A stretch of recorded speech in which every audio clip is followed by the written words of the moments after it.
Though it might be hard to believe or feel impossible, it is possible to break your anger habit.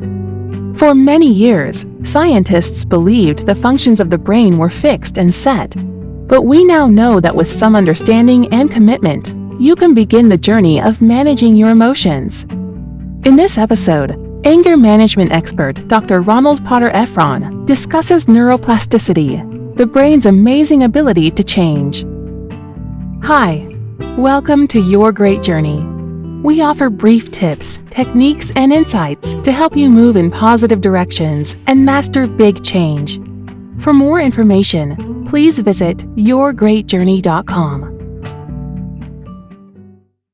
Your Great Journey is brought to you by audiobook publisher Wetware Media. Wetware Media publishes a wide variety of personal transformation audiobooks available from any major online audiobook retailer. For more information, please visit wetwaremedia.com. That's wetwaremedia.com.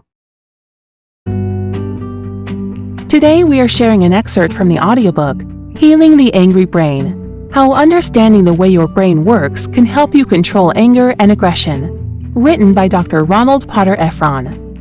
This audiobook can help you short-circuit the anger cycle and learn to calmly handle even the most stressful interactions.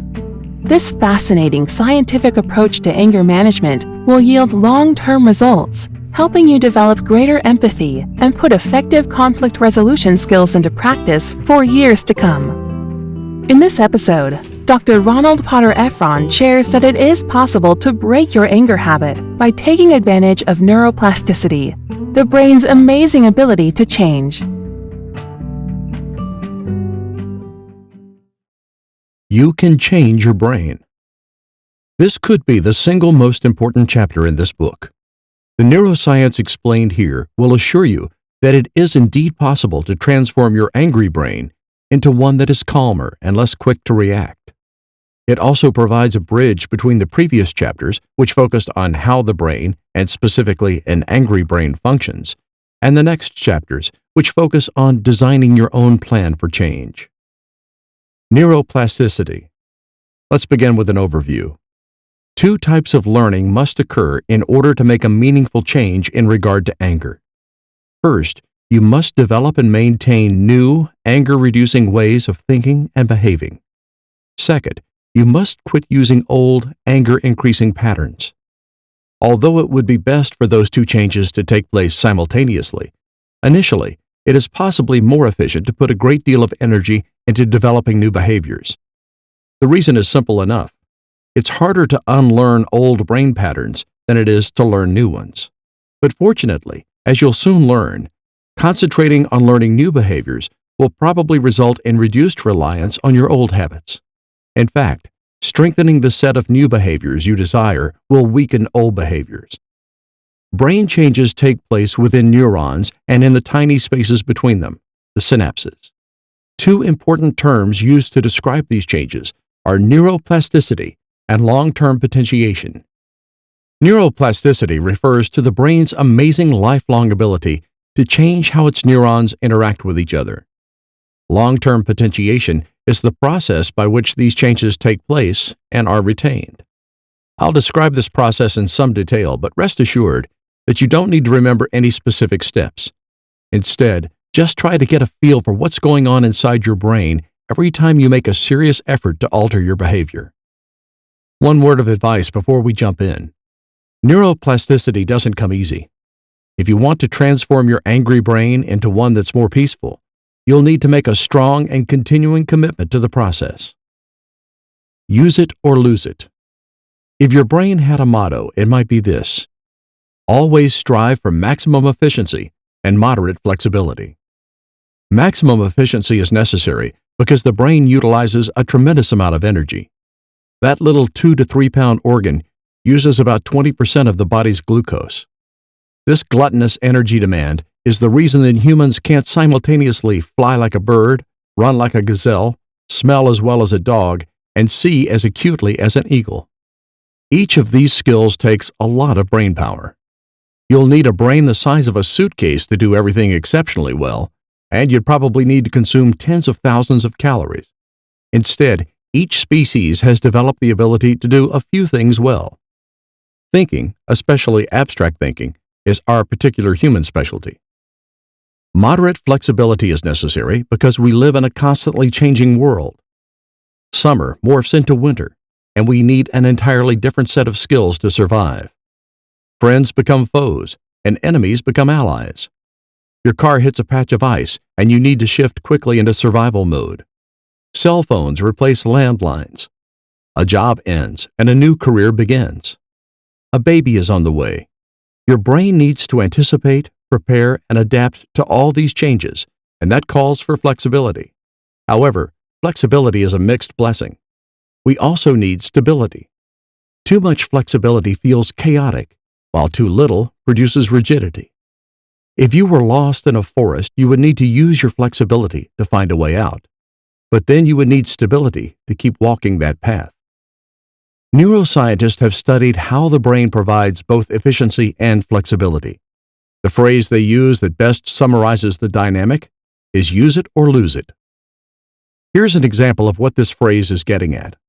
Imagine that a man named Harry was cutting wood with a chainsaw when he accidentally amputated his left index finger.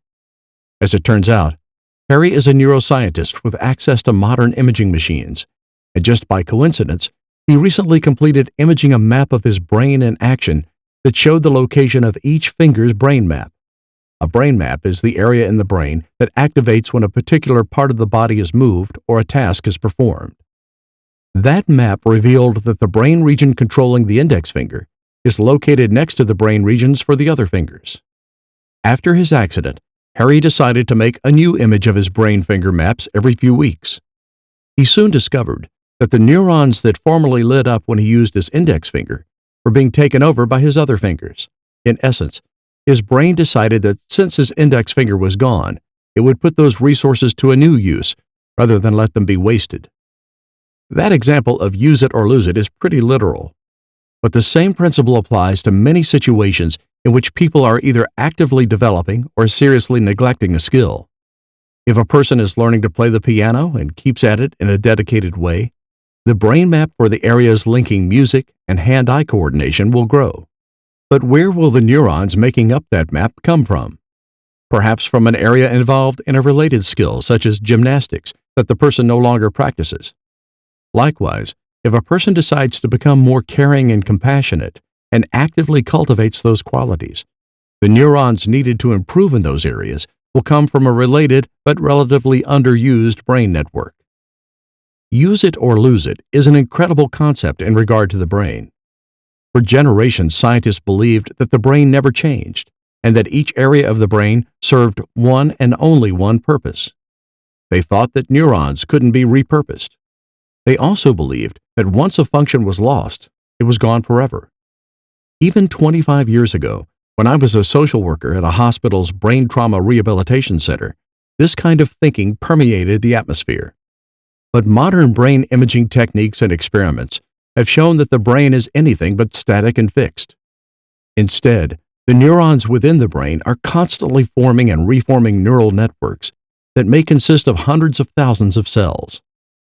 Some neuroscientists refer to the use it or lose it concept as neural Darwinism, meaning that they envision the neural networks within the brain as constantly competing to gain speed, volume, and influence. So, when one neural network is weakened through disuse, other neural networks that are highly active and growing will commandeer some of those vulnerable neurons. In this view of things, it could seem as though there's a war going on inside your head. However, these events can also be interpreted as cooperative. Imagine a neuron named Teresa from neural network A having a nice chat with Albert from neural network B.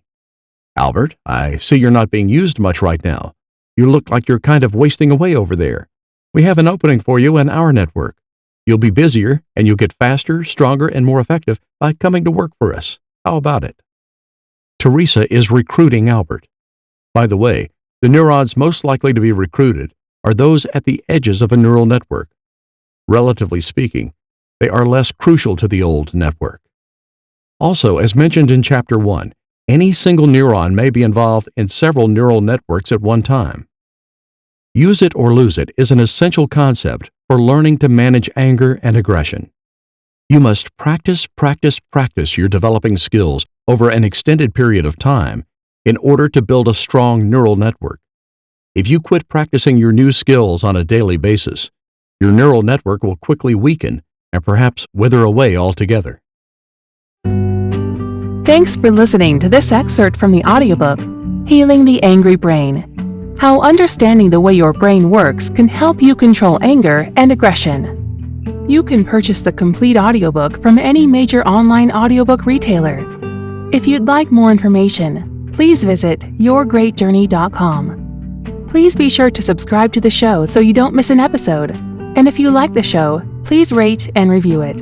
And please share it with friends who might also enjoy it. Thanks for listening. Your Great Journey is brought to you by audiobook publisher Wetware Media. Wetware Media publishes a wide variety of personal transformation audiobooks available from any major online audiobook retailer. For more information, please visit wetwaremedia.com.